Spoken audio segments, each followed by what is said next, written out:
اللہ کے ولیوں نے اپنی کتابوں میں ایک بات لکھی ہے، ہم نے جب بھی اس دعا کو پڑھا اللہ پاک جل شانہ نے اسے فوری عطا فرمایا، اللہ نے آج تک اس دعا کے مانگے کا رد نہیں فرمایا۔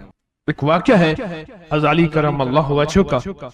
حضرت علی ایک سفر میں، تجارت کے سفر میں تشریف لے گئے، سفر تجارت میں آپ تشریف لے گئے۔ جب وہاں آپ تشریف لے گئے تو دیکھا ایک شخص ہے جھونپڑی، اس میں سے کرہانے کی آواز آ رہی ہے۔ آپ اندر تشریف لے گئے تو صاحب خانہ نے اندر سے آواز دی، جو بھی صاحب آ رہے ہیں اجازت سے آئیں۔ سمجھ گئے اندر مستورات ہیں۔ وہ صاحب باہر تشریف لے آئے تو پوچھا کیا ہوا، کرہانے کی آواز کیا ہے؟ کہا میری بیٹی ہے، جنگل میں لکڑیاں لینے گئی، اس کے اوپر ایک درخت گر گیا کاٹتے کاٹتے، اور اس کی وجہ سے اس کی کمر ٹوٹ گئی ہے، اب یہ بستر پہ پڑی ہے، اب یہ بیچاری تکلیفوں اور دکھوں میں۔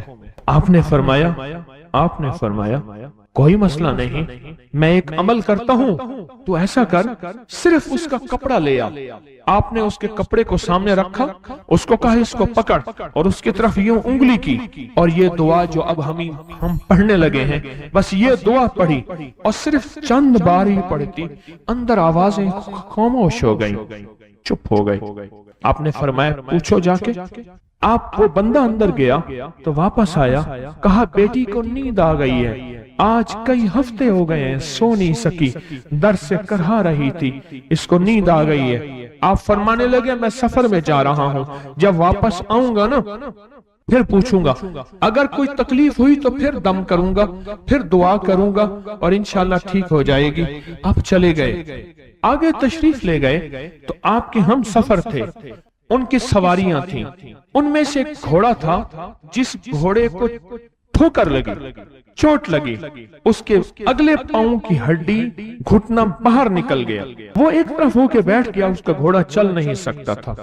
اس نے آ کے حضرت علی کرم اللہ درخواست کی کہ آقا اس کے لیے کچھ فرما دیں۔ فرمایا میں اس کے لیے دعا کرتا ہوں، یہ ٹھیک ہو جائے گا، اور آپ نے دعا پڑھنا شروع کر دی، اور فرمایا یہ اس کے ہاتھ پہ، اس کی ٹانگ پہ آپ نے ہاتھ پھیر دیا، جو معذور تھی ٹوٹی ہوئی نکلیا ہوا گھٹنا تھا، فرمایا ٹھیک ہو گیا۔ اور قافلے والوں نے دیکھا وہ گھوڑا سب سے آگے تھا، سب سے سبق رفتار تھا، اور سب سے لاجواب تھا۔ آگے ایک جگہ تشریف لے گئے تو قافلے کو پیاس لگی، پانی کی ضرورت تھی، کنواں دیکھا تو کنواں خشک تھا۔ آپ نے فرمایا کوئی بات نہیں، یہ دعا پڑھی، اور دعا کو پڑھ کے اپنا لعاب کنویں میں ڈال دیا۔ فرمایا کنویں میں پانی کا ایک جوش اٹھا، اور پانی اٹھا اور منڈیر سے باہر نکلا، لوگ پینے لگے تو آپ نے روک دیا، فرمایا مت پیو، کنویں کا جو کھڑا کالا پانی ہے وہ نکل جائے، اور پھر شفاف پانی جب نکلا فرمایا یہ پانی پیو، مشکیزیں بھرو، سواریوں کو پلاؤ۔ قافلہ چلتا رہا، آگے تشریف لے گئے، آگے دیکھا تو کھانا ختم ہو گیا، اتنا کھانا تھا کہ اب کھا لیں، آئندہ کیسے کھائیں گے؟ تو آپ نے فرمایا جو کھانا ہے لے آؤ۔ آپ نے کھانے کو رکھا، اوپر کپڑا ڈال دیا، اور یہ دعا پڑھنی شروع کر دی جو ابھی ہم بیٹھ کے پڑھیں گے، خوش قسمت ہیں۔ اور کپڑا ڈال کے فرمایا دعا فرمائی، یہ عمل فرمایا، یہ دعا پڑھی، اور اس کے بعد فرمایا دیکھو کھا لیا، اور فرمایا ہمارا 17 دن کا سفر تھا، اس 17 دن میں ہم نے کھایا، لوگوں کو کھلایا، جہاں لوگ آتے تھے ان کو بٹھاتے تھے، دسترخوان ہمارا تھا چند افراد کا، پھر سینکڑوں لوگوں نے کھایا۔ 17 دن کے سفر میں تھوڑی سی کمی بھی نہ ہوئی، جب گھر لوٹے تو وہی کا وہی ہمارا خزانہ، کھانا وہی سارا توشہ موجود تھا۔ آگے تشریف لے گئے تو ایک تجارت میں ایک دیکھا تو ایک بندہ ہے ٹھیکریوں پہ ٹھیکریاں مار رہا ہے، آپ اس کی طرف تشریف لے گئے، آپ نے اس کو جا کے دیکھا، لگتا ہے کہ تو پرانا جواری ہے۔ اس نے کہا جوا کھیلتا تھا، سب کچھ ہار بیٹھا ہوں، ہر چیز زندگی ختم ہو گئی ہے۔ آپ نے فرمایا اچھا ایسا کر توبہ کی نیت کر لے، اللہ سے توبہ کر لے، اور پھر میں تیرے لیے دعا بھی کرتا ہوں، عمل بھی کرتا ہوں، تو ایسا کر پتھر پہ پتھر مار، تیرا ہر پتھر سونے کا بنتا جائے گا۔ آپ بیٹھ گئے، اس نے ویسے ہی پتھر پہ پتھر مارا، اور جیسے بیچارہ بے بسی کی حالت میں پہلے مار رہا تھا، آپ نے دعا کرنی شروع کر دی، یہ دعا پڑھنی شروع کر دی، اور دعا پڑھتے پڑھتے دیکھا تو لوگوں نے پتھروں کی شکلیں بدلنا شروع ہو گئیں، اور جو پتھر بھی اس کے ہاتھ میں آیا تھا وہ سارے پتھر سونے کے بن گئے۔ آپ نے سارا سونا اس کو دیا، چل پڑے۔ سفر میں آگے جاتے جاتے دیکھا کہ ایک شخص ہے، اس کے ساتھ ایک بچہ ہے، ایک بوڑھی عورت ہے، ایک بوڑھا گدھا ہے، اور وہ سارے پیدل چل رہے ہیں، گدھے کو سواری کو ساتھ لیے ہوئے۔ تو آپ نے پوچھا کیا ہوا؟ انہوں نے کہا ایک سانپ ہے جو اس گدھے کے پہ مسلط ہے، وہ سامنے بیٹھا ہے، وہ نیچے نہیں اتر رہا، ہم نے مارنے کی کوشش کی ہے، اس کی پھنکار سے عصا جل جاتا ہے، اور جلا ہوا عصا دکھایا، ڈنڈا جلا ہوا دکھایا کہ ایک پھنکار سے ڈنڈا جل جاتا ہے، وہ مسلط ہے گدھے پہ، ہم پیدل چل رہے ہیں، منزل پہ ہے، سانپ مسلط ہے، اس کا کوئی حل نہیں۔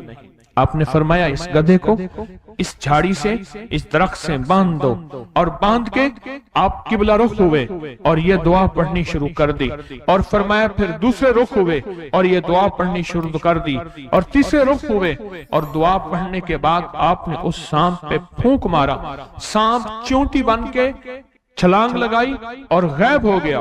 تو انہوں نے پوچھا آقا یہ کیا تھا؟ فرمایا یہ تمہارے اوپر ایک دشمن جن مسلط تھا جو کہ تمہاری جانوں اور عزتوں کا لٹیرا تھا۔ آخرکار آپ کے غلام نے آپ سے پوچھا آقا اگر آپ یہ دعا ہمیں سکھا دیں، چشمہ فیض سے گر ایک اشارہ ہو جائے، چشمہ فیض سے گر ایک اشارہ ہو جائے، لطف ہو آپ کا اور کام ہمارا ہو جائے۔ آئیں بسم اللہ کر کے اس دعا کو پہلے سنتے ہیں۔ یا وہاب حبلی من نعمت الدنیا والآخرہ انک انت الوہاب۔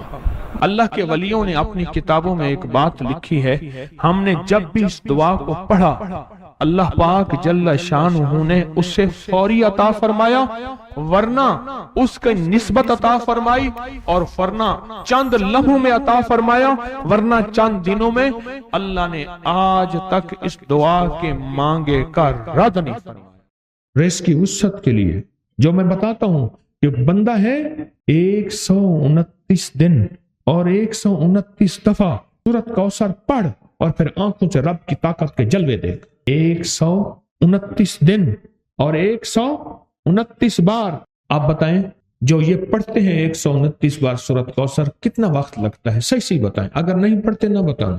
10 منٹ کی آواز بھی ہے، 7-8 منٹ کی آواز بھی ہے، 15 منٹ کی آواز بھی ہے۔ ہم 15 منٹ لے لیتے ہیں، 15 منٹ لے لیتے۔ کیا روزانہ کے 15 منٹ ہمارے لیے مشکل ہے؟ 129 بار سورۃ کوثر، اور اگر جگہ اور وقت ایک ہو تو پھر اس کی طاقت اور تاثیر حیرت انگیز طور پہ دگنی ہو جاتی ہے۔ زمان اور مکان وہی وقت وہی جگہ، مجبوراً اگر نہیں ہے تو کوئی حرج نہیں، پر یقین دل کی گہرائیوں، اندر کا درد اور پورے خشوع خضوع، دھیان، طلب، تڑپ اور جذبے کے ساتھ پڑھ 129 بار۔ اصل میں یہ 129 کا جو عدد ہے نا، لفظ لطیف کا عدد ہے، یا لطیف ہو نا، لطیف 129 بار اور 129 دن۔ پھر قدرت کے خزانے اور رب کی رحمت کے خزانے، اس کی عطا اور شفقت کے خزانے، اس کی مہربانی کے خزانے۔ ایک اور چیز بتاؤں، دیدار مصطفیٰ کے لیے، کملی والے کے دیدار کے لیے سورۃ کوثر بہت باکمال ہے۔ اب اس کے فائدے سنتے جائیں، 129 دفعہ کے فائدے ذرا سنتے جائیں، کیونکہ میرے آقا کی تسلیوں کے لیے، دلجوئیوں کے لیے یہ سورت اتری تھی۔ قرآن کی سب سے چھوٹی سورت ہے۔ دلجوئیوں کے لیے تانے دے دے کے ظالموں نے میرے آقا کے سینے کو چھلنی کیا، اور اللہ پاک جل شانہ نے فرمایا میرے حبیب کیوں غمزدہ ہے، ہم نے آپ کو کوثر دے دی۔ اور میرے حبیب یہ جو تانے دینے والے ہیں، آپ پہ جادو کرنے والے ہیں، آپ پہ نظر بد کے حملے کرنے والے ہیں، اور آپ کے ساتھ حسد کرنے والے ہیں، یہ ان نشان آقا ابتر، یہ تو ایسے ابتر ہوں گے، ان کی زندگی ابتر ہوگی، ابتر سے ابتر اور ابتر ہوگی کہ بس زمانہ دیکھے گا وہ شماتت الاعداء، اور ان کے دشمن ان پہ ہنسیں گے، ایسے ابتر ہوں گے۔ 129 بار سورۃ کوثر دیدار مصطفیٰ کے لیے، 129 بار سورۃ کوثر جادو کے آخری توڑ کے لیے، 129 بار سورۃ کوثر جادو کو خود پلٹانے کے لیے، پلٹ جاتا ہے۔ 129 بار سورۃ کوثر آفات اور بلیات کو دور کرنے کے لیے، 129 بار سورۃ کوثر انزائٹی، ٹینشن، ڈپریشن اور اسٹریس کے لیے، اور 129 بار سورۃ کوثر پرسکون نیند کے لیے، 129 بار سورۃ کوثر پرسکون زندگی کے لیے، اور 129 بار سورۃ کوثر پھر دنیا حسنہ کے لیے۔ وہ طاقتور چیز ہے جو 7 نسلوں کو کھلاتی بھی ہے، پلاتی بھی ہے، سکون کی نیند سلاتی بھی ہے، اچھا لباس پہناتی بھی ہے، عزتوں کے تاج سر پہ رکھواتی بھی ہے۔ نوری لقمہ اپنی زندگی کی ضرورت بنا لیں، پھر کیا ہوگا؟ سورۃ فاتحہ کی آیات 7 ہیں۔ اللہ 7 آسمان اور 7 زمین کی جتنی بھی برکات ہیں، برکات من السماوات والارض، اللہ 7 آسمان اور 7 زمین کی ساری برکات اس کو عطا کر دے گا، اور لوگوں کو پتہ ہی نہیں ہوگا کہ یہ بندہ کتنا مالدار ہے، روحانیت کی طاقت اور روحانیت میں کتنا آگے ہے، کوئی پہچان بھی نہیں سکے گا کہ روحانیت میں یہ بندہ کتنا آگے ہے اور کتنا آگے سے آگے بڑھ گیا ہے، کسی کو علم بھی نہیں ہوگا۔ نوری لقمہ اپنی زندگی کی مجبوری بنا لے، اور نوری لقمہ اپنی زندگی کی ضرورت بنا لے، پھر دیکھیں کمالات۔ کیوں؟ فرمائے جو سارے قرآن میں ہے، جو سارے قرآن میں ہے، جو سارے قرآن میں ہے، آنکھیں کھل جائیں۔ یہ سورۃ فاتحہ نماز کھانے کے دوران پڑھنے والا یہ اہل نظر میں ہے، اس کی نظر وسیع ہو جاتی ہے، یہ اہل کشف ہوتے ہیں، ان کی دل کی آنکھیں کھل جاتی ہیں، یہ فرشتوں کو دیکھتے ہیں، یہ انسانوں کے دلوں میں جھانک لیتے ہیں، یہ کائنات کے راز پڑھ لیتے ہیں، کائنات کے راز پڑھ لیتے ہیں۔ کہ اللہ پاک ان کے سامنے جنات آنکھوں سے دکھاتا ہے، حتیٰ کہ یہاں تک کہ اللہ قبر کے راز بھی ان کے اوپر کھول دیتے ہیں۔ نوری لقمے کا اثر یہ ہے دل کی آنکھیں کھل جاتی ہیں، دل کی آنکھیں کھل جاتی ہیں، دل کی آنکھیں کھل جاتی ہیں۔ یہ نور لقمے کی تاثیر ہے۔ چہرے کی آنکھیں تو سب کے پاس ہیں، دل کی آنکھیں سب کے پاس نہیں، دل کی آنکھیں سب کے پاس نہیں، چہرے کی آنکھیں سب کے پاس ہیں، دل کی آنکھیں سب کے پاس نہیں۔ نوری لقمے کی یہ تاثیر ہے کہ دل کی آنکھیں کھل جاتی ہیں، اور دل کی دنیا آباد، اور دل کی دنیا شاد، اور دل کا وہ بندہ بامراد بن جاتا ہے جو نوری لقمے اپنی زندگی میں شامل کرتا ہے۔ اور نوری لقمے سورۃ فاتحہ، اور کتنی بار؟ اچھا، یہ سورۃ فاتحہ بیماریوں کا علاج۔ صحابہ کرام فرماتے ہم جا رہے تھے، کوئی ایک سردار تھا، اس کو بچھو نے کاٹ لیا اور اس کو چیخ رہا تھا بیچارہ۔ فرمایا سانپ کا کاٹا سوئے، بچھو کا کاٹا روئے۔ میرے پاس ایک سانپ کا کاٹا آیا تھا، غنودگی میں تھا، وہ بہت غنودگی میں سے سوتا تھا، اور میں نے کہا اس کو سونے نہ دے، خیال نہ کیا انہوں نے، ادھر سے ہٹا تو بندہ ختم ہو گیا، سانپ کا کاٹا۔ ہمارے ایک والد صاحب رحمۃ اللہ علیہ کے تھے ملک عبد الرحمن ڈوڈی، وہ لائے تھے، تو کہنے لگے اس بچھو کے کاٹے کا علاج صحابہ کرام نے 7 بار سورۃ فاتحہ پڑھ کے اس پہ دم کر اور وہ ٹھیک ہو گیا۔ اور میں جب سورۃ فاتحہ عرشوں سے زمین پہ آئی، نازل ہوئی، ایک گونج اٹھی، ایک آواز آئی، اور میں اللہ سے آج وہ چیز زمانے پہ زمین پہ نازل کی ہے جو اس سے پہلے کبھی آئی نہیں تھی، اور جو اس کے بعد کبھی آئے گی نہیں۔ اس سے پہلے کبھی آئی نہیں تھی، اس کے بعد کبھی آئے گی۔ اور جب سورۃ فاتحہ نازل ہوئی، شیطان رویا، پیٹا، اپنا سر پہ راکھ ڈالی اور اتنا شور کیا کہ کاش کہ یہ سورۃ فاتحہ آئی ہے، اور اگر آئی ہے تو واپس چلی جائے، اگر واپس نہیں گئی تو کسی کی زبان پہ نہ جائے، یعنی کوئی اس کو پڑھ نہ سکے، اگر پڑھے تو اس کا یقین نہ ملے۔ یقین سے پڑھنے والے کی دنیا بھی، آخرت بھی، رزق بھی، عزت بھی، صحت بھی، تمنگری بھی، بادشاہت بھی، خوشیاں خوشحالیاں بھی یقین سے پڑھنے والے کو ملتی ہیں۔ اور اس لیے آج بھی شیطان سورت فاتحہ سے لرزتا ہے کہ سورت فاتحہ پڑھنے سے جنات اور شیاطین ایسے دور ہوتے ہیں، ایسے کہ میلوں دور چلے جاتے ہیں اور اس بندے سے خوف زدہ ہوتے ہیں جو سورت فاتحہ پڑھتا ہے۔ کھانے کے دوران اس کی حکمت کیا ہے؟ انسان کھانے کے دوران مشغول ہوتا ہے، کھانے کی لذتوں میں کھویا ہوا ہوتا ہے، اور اگر بھوک بہت زیادہ ہو بھوک بہت زیادہ ہو تو پھر تو ہوش نہیں ہوتا، پھر ہوش ہی نہیں ہوتا اگر بھوک بہت زیادہ ہو۔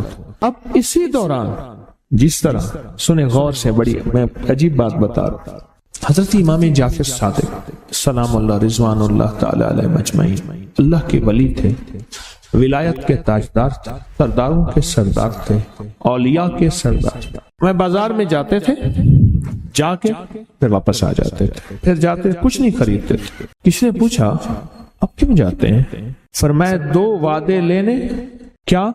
میں جا کے بازار میں ہر بندے کو سلام کرتا ہوں، وہ سلام کا جواب دیتے ہیں، اور کیا پتا کسی کے سلام کا جواب ایسا ہو جو اللہ کے ہاں مقبول بھی ہو، محبوب بھی ہو۔ اور پھر فرمایا بازار میں جاتا ہوں اور جا کے بازار میں جاتا ہوں اور جا کے بازار کی دعا پڑھتا ہوں۔ فرمایا جو چوتھا کلمہ گھر میں پڑھے گا اس کو 10 نیکیاں ملیں گی، اور جو بازار میں پڑھے گا کتنے نیکیاں ملیں گی؟ 10 لاکھ نیکیاں ملیں گی۔ فرمایا میں 10 لاکھ نیکیاں کمانے کے لیے جاتا ہوں۔ آل رسول کی محبتیں، عبادتوں کا حرص دیکھیں، ہمیں مال کا حرص، انہیں اعمال کا حرص۔ وہی دعا، وہی چوتھا کلمہ گھر میں پڑھیں 10 نیکی ہیں، بازار میں پڑھیں کیونکہ وہ ہر بندہ مشغول ہے، دنیا میں، مال میں، چیزوں میں، بھاؤ تاؤ میں لگا ہوا ہے، وہی بازار میں پڑھیں تو 10 لاکھ نیکیاں۔ اسی طرح کھانے کے دوران جب لذت ہے، کھانے کے دوران ذائقہ ہے، اور کھانے کے دوران لذت اور ذائقے میں اگر کوئی بندہ سورت فاتحہ پڑھ لے تو اللہ کہتا ہے تو ان لذتوں میں مجھے نہ بھولا، ان کھانے کی چیزوں میں مجھے نہ بھولا، ان ساری کیفیتوں میں مجھے نہ بھولا۔ اللہ خوش ہوتا ہے، اور پھر اللہ جل شانہ اسے 7 آسمان اور 7 زمین کی برکتیں حوالے کر دیتا ہے، اور جس کے پاس 7 آسمان 7 زمین کی برکتیں ہوں، یہ ساری عبادتیں کھانے کے دوران کوئی معنی نہیں رکھتی، پھر ایسی سمیٹ کے اللہ کائنات کو اسے دے دیتا ہے۔ نوری لقمے کی تلاش کریں، نوری لقمہ زندگی میں لے آئیں، بڑی خوشحال زندگی گزرے گی، بہت لاجواب زندگی گزرے گی۔ 7 دفعہ سورت فاتحہ سے قرضے اتر جاتے ہیں، 7 دفعہ سورت فاتحہ سے بیٹے مل جاتے ہیں، 7 دفعہ سورت فاتحہ سے نعمتیں، اور 7 دفعہ سورت فاتحہ وہ طاقتور چیز ہے جو 7 نسلوں کو کھلاتی بھی ہے، پلاتی بھی ہے، سکون کی نیند سلاتی بھی ہے، اچھا لباس پہناتی بھی ہے، عزتوں کے تاج سر پہ رکھواتی بھی ہے۔ کہیں انشاءاللہ۔ آپ سوچیں کون سا مشکل عمل، بہت زبردست عمل ہے، 1 منٹ کا کام ہے اور کام بن جاتا ہے۔ اور میں نے اس کی اجازت جتنی مشکل سے لی تھی نا، اس عمل کی بہت مشکل سے اجازت، اور جس دن لی تھی اسی دن فیصلہ کیا تھا انشاءاللہ اسے چھپاؤں گا نہیں، انسانیت مخلوق کو بتاؤں گا۔ اور یہ 7 دفعہ سورۃ فاتحہ جو دل کا مریض ہو مجھ جیسا اس کا بھی علاج ہے، جسمانی ہو یا روحانی۔ میں نے پچھلی دفعہ کہا نا کہ میں دل کا سخت مریض ہوں اور آج بھی ہوں، دعا کرو موت تک نہ رہوں، اور میں دل کا سخت روحانی مریض ہوں، جسمانی نہیں ہوں۔ میری پچھلی دفعہ کی وجہ سے پوری دنیا میں کوہرام مچا ہوا ہے کہ بابا گیا، جانا تو ہے، جانا تو لازم ہے۔ پچھلی دفعہ میں نے وہ کہہ دیا کہ میں دل کا سخت مریض ہوں، میرے لیے دعا کرو، وہ یہ مریض ہوں، روحانی مریض ہوں، روحانی مریض ہوں۔ تو یہ بیماری جو دل کی بیماری ہے نا، اس کا بھی علاج ہے، روحانی ہے یا جسمانی۔ جیسے میں دل کی روحانی بیماریوں کے بارے میں نے آپ کو کہا، میں سخت مریض ہوں دل کا، اللہ کرے اس کا مرض کا علاج ہو جائے۔ تو کھانا کھاتے ہوئے میرے دل کے لیے بھی آپ دعا کریں گے کہ اللہ بھی میرے دل کو ٹھیک کر دے، اللہ بھی ٹھیک کر دے۔ آپ مجھے بزرگ سمجھتے رہے ہیں اور اندر سے کام کھوکھلا ہو۔ یہ دل کی روحانی بیماریوں کا بھی علاج ہے اور یہ جسم کی اور دل کی جسمانی بیماریوں کا بھی علاج ہے۔ یہ صحت مندی کا راز ہے۔ سورۃ فاتحہ ہے بابا، سورۃ فاتحہ، سورۃ فاتحہ۔ جو بندہ سورۃ فاتحہ پڑھتا ہے ایک بار اللہ جل شانہ ان 7 آیات کی تاثیر اور طاقت اسے عطا فرماتے ہیں، اور 7 سمندروں میں جو غذا، رزق، طاقت اور قوت اللہ نے رکھی ہے اس کا حصہ اس بندے کو دیتے ہیں جو صرف ایک بار سورۃ فاتحہ پڑھتا۔ یہ جو وظیفے ہیں کسی درویش کی یا کوئی درویش نے جس کو اجازت ہے اس کی اجازت صحیح ہو، ہر بندہ اجازت دینا نہ شروع کر دے۔ اجازت کے پیچھے نسبتیں چاہیے، ان نسبتوں کی طاقت چاہیے۔ وہ جو اجازت ملتی ہے اس اجازت کے اندر جو تاثیر ہوتی ہے، اس میں جو کمال ہوتا ہے، اس میں جو اندر کی کیفیتیں ہوتی ہیں، اس اجازت سے نسلوں میں تونگری، دولت، رزق، عزت، صحت ایسے بارش کی طرح برستی ہے۔ میرے جو مرشد تھے حضرت خواجہ سید محمد عبداللہ حجویری رحمت اللہ علیہ، میرے مرشد جو تھے وہ حضرت داتا صاحب کی سچی آل میں سے تھے۔ مجھے جاتے جاتے انہوں نے اجازت دی 1991 ستمبر میں، اور مدینہ منورہ فرمایا میں جا رہا ہوں، بس اب بقی میں، اور بقی کے اندر جا کے سو گئے۔ اب بھی میں مرشد کے ہاں جاتا ہوں تو جنت البقیع کے قبرستان میں ان کی نسبتیں دیکھیں کتنی اونچی ہیں۔ پھر وہ نہیں، 26 بڑی ہستیوں نے مجھے خلافتیں، اجازتیں دیں، 26 سے بلکہ زیادہ اجازتیں اور خلافتیں دیں، اور ان کی توجہات ہیں، ان کی پیچھے دعائیں ہیں، اور پیچھے کامل کے ہاتھ ہیں۔ یہ روحانیت کی نسبتیں ہوتی ہیں، روحانیت کی نسبتیں ہوتی ہیں۔ ان نسبتوں کے ساتھ جیسے آپ تسبیح خانے میں ماشاءاللہ پوری دنیا میں لوگ یہاں آئے ہوئے ہیں، اور بڑے بڑے ہستیاں یہاں آئی ہوئی ہیں جو مٹی ہو کے چٹائیوں پہ پڑے ہیں، خواتین میں بھی مردوں میں بھی، بڑے بڑے عہدوں والے، عزتوں والے، بڑے بڑے مقام والے یہاں اپنے مرشد خانے میں بے حیثیت ہو کے پڑے ہیں۔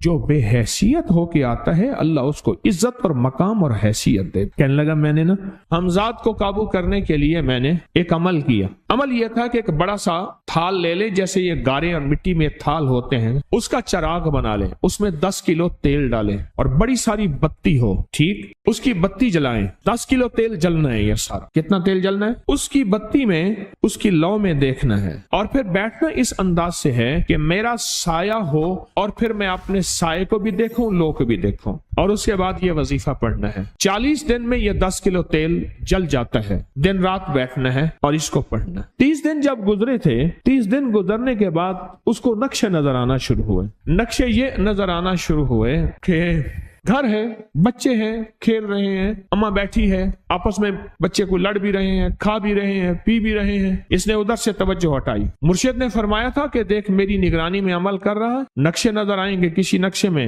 نہ توجہ کرنا نہ خوف کرنا، خوف بھی آئے گا، چیزیں بھی آئیں گے، نہ کرنا، بس نہ کرنا۔ دوسرے دن اوپے سے نظر آیا، پھر بچے ہیں کسی باغ میں کھیل رہے ہیں، ایک بچہ پھر گم ہو جاتا ہے، ماں روتی ہے، اتنا روتی ہے اس کو رونا آ جاتا ہے۔ پھر خیال آیا مرشد نے فرمایا تھا کسی توجہ نہ کر، یہ کیا نقشہ شروع ہو گیا؟ اچھا پھر 2 دن کے بعد نقشہ آیا، بچے کھیلتے کھیلتے کھجور پہ چڑھ گئے، ایک بچہ جو اوپر سے گرا اس کے بازو ٹوٹ گئی، لات ٹوٹ گئی، اب پتہ چلا وہ تو مر گیا۔ اب اس کی میت پہ جو اماں نے بین ڈالے، جو ابے نے روئے اور گھر کی مائیاں روئیں، اصل اس کو وظیفے سے ہٹانا تھا، اور اس کی نظر جو وہ وہاں ہے وہاں سے نظر سے ہٹانا تھا۔ پھر اس کو مرشد کا خیال آیا کہ توجہ نہیں ہٹانی، دھیان نہیں ہٹانا۔ پھر خیال آیا جب مرشد کامل ہو فائدہ کبھی نہیں ہوگا جب تک یقین کامل نہ، اصل توجہ ہٹانی ہے۔ اور بہت زیادہ رونا، اور اتنا رونا کہ سرکار کا خیال آیا، بچے کو لے جا رہے ہیں، اس کی میت پھر قبر کھود رہے ہیں، پھر اس کا یہ کر رہے ہیں، رونا اتنا کہ اس کے آنسوں، رونے کی کوئی کیفیت تھی مائیوں کی۔ 2 دن ابھی رہتے تھے 40 دن میں سے، تو پھر وہی گھر نظر آیا، بچے کھیل رہے ہیں، شوہر آیا، اس نے آ کے کہا مجھے روٹی دو۔ اس نے کہا گھر میں تو کچھ بھی نہیں ہے، لکڑیاں ہی نہیں ہیں، آپ نے کچھ دیا ہی نہیں۔ میاں بیوی کی لڑائی ہو گئی۔ اس نے کہا پھر ٹھیک ہے میں میں آج سب کو جلا دے. اس نے کہا لکڑیاں لے آیا, ادھر ادھر سے لکڑیاں لا کے نہ سے اس نے وہ لکڑیاں جلائیں, بچوں کو اٹھا کے جو ڈالا آگ میں, جو چیخیں نکلی بچوں, دوسرے کو پکڑ کے ڈالا, تیسرے کو ڈالا, چوتھے کو ڈالا, آگ میں ڈالتا جا رہا ہے. مائی چیخ رہی ہے, کوہرام ہے, زندہ بچوں چھوٹے معصوموں کو آگ میں ڈال رہا ہے. ڈالتے ڈالتے کہنے لگے تو بچ گئی ہے بھائی, آ پھر پکڑ کے میں تجھے ڈالتا ہوں. جب اس کے ڈال کے کہنے لگا اب اس عامل کو تو بچ گیا ہے, ایسے اس کو ہاتھ ایسے ایسے پکڑنے لگا, اور پیچھے مرشد کا کھینچ کے تھپڑ اس کو آیا. جب کھینچ کے تھپڑ آیا سارا نقشہ ختم ہو گیا. اوہو, کہنے لگا یہ کیا تھا. مرشد کامل ایسا ہوئے جرا لولوں دے وچ وسے ہو, نال نگاہ دے پاک کریندا, نہ صابن سجی دھتے ہو. یہ اس وقت ہوگا جب یقین ہوگا, جب تیرا یقین کمزور ہے. مرشد کامل ہے, یقین کامل نہیں ہے, ناکام رہے گا ساری زندگی, تھرمامیٹر لگاتا رہے گا. کوئی کہہ دے گا کہ تیرا مرشد 1 نمبر ہے, ولی ہے, کہا سبحان اللہ. کوئی کہہ دے گا 2 نمبر ہے, کہے توبہ توبہ. ساری عمر اسی زندگی میں رہے گا, کبھی نہیں پا سکے گا. 40 دن کے بعد مرشد کی خدمت میں حاضر ہوا اور سارے نقشے بتائے. فرمایا نہ بتاؤ, ہم دیکھ رہے. علامہ فخر الدین رازی رحمت اللہ علیہ کا مشہور واقعہ ہے, مرید جو ہے آپ کا سینکڑوں میل دور, اور وہ مرید وہ تھا جو ساری عمر اللہ کے وجود کو کہتا رہا کہ اللہ کے وجود کو نہ ماننے والے کہتے تھے کوئی اللہ نہیں ہے, کہاں ہے دکھاؤ, ہر چیز خود بخود بن گئی ہے, خود بخود ختم ہو جائے گی. ان کے پاس 100 دلیلیں تھیں. کتنی 100 دلیلیں تھیں, اور آج تک ان کی دلیلوں کو کوئی توڑ نہیں سکا تھا اللہ کے وجود پہ. آخری وقت ہے, اور آخری وقت کے اندر ایک دروازہ کھٹکھٹایا کسی نے کہ جناب ایک بزرگ آپ سے ملنے آئے ہیں. وہ بزرگ ان کے دوست تھے پرانے. اوہو, آپ کا آخری وقت ہے, میں ملنے آیا. اور وہ بزرگ نہیں تھا, وہ شیطان کی شکل بن کے آیا تھا. اس نے آتے ہی وہ مسئلہ چھیڑ دیا. آج تک اس کی دلیلیں کوئی نہیں توڑ سکا تھا, یہ اس کی دلیل توڑ گیا. پہلی دلیل ٹوٹ گئی. اس نے دوسری دی اللہ ہے, اس نے 2 دلیل بھی توڑ دی کہ اللہ نہیں ہے. اس نے تیسری دی اللہ ہے, اس نے وہ اپنے علم کی طاقت وہ دلیل بھی توڑ دی. چوتھی 99 دلیلیں توڑی, ابھی 1 دلیل باقی رہتی ہے. اگر وہ بھی دلیل گئی تو یہ بھی کہتا ہے اللہ نہیں, اور آخری وقت میں رب کے وجود کا انکار کر کے خاتمہ خراب کر کے گیا. مرشد وضو فرما رہے تھے, دور کہیں میلوں میلوں دور اللہ نے اپنی طاقت قدرت سے نقشے ہٹائے سامنے سے, اور نقشے ہٹائے کہ تیرا مرید گیا, وہیں سے وضو کا پانی چلو بھر کے نہ زور سے پھینکا, اور کانوں میں آواز آئی کیوں دلیلیں دے رہا ہے, تو نہیں کہتا میں نے اللہ کو بغیر دلیل کے مانا, تو دلیلیں دے رہا ہے. کیوں نہیں کہتا کہ میں رب کو بغیر دلیل کے مان. عمر رضی اللہ تعالیٰ عنہ امیر المومنین مسجد نبی میں خطبہ دے رہے ہیں. حضرت ساریہ صحابی تھے, وہ اس لشکر کے سپہ سالار تھے. میلوں سے میلوں, سینکڑوں میل دور ایسے نقشے ہٹے, اور خطبے کے دوران انوکھی بات کہہ دی, یا ساریہ الجبل, ساریہ پہاڑ کے پیچھے دیکھ دشمن وہاں سے حملہ کر رہا ہے. اور پھر خطبہ شروع کر دیا. جمعہ کا خطبہ تھا. لوگ حیران, یہ امیر المومنین نے کیا فرما دیا. جب حضرت ساریہ کا قافلہ آیا واپس, تو فرمایا فلاں وقت فلاں لمحے فلاں وقت میں, جمعے کے دن فلاں لمحے میں امیر المومنین آپ کی آواز آئی تھی, اگر نہ آتی تو دشمن نے پیچھے سے مقابلہ حملہ کر دیا تھا اور ہمیں کاٹ کے رکھ دیتا, ٹوٹے ٹوٹے کر دیتا. آپ کی آواز آئی, ساریہ پیچھے دیکھ دشمن حملہ کر رہا ہے پہاڑ کے پیچھے, یا ساریہ الجبل. یہ میں آپ کو حوالوں سے بات کر رہا ہوں, روایات بتا کے بات کر رہا ہوں.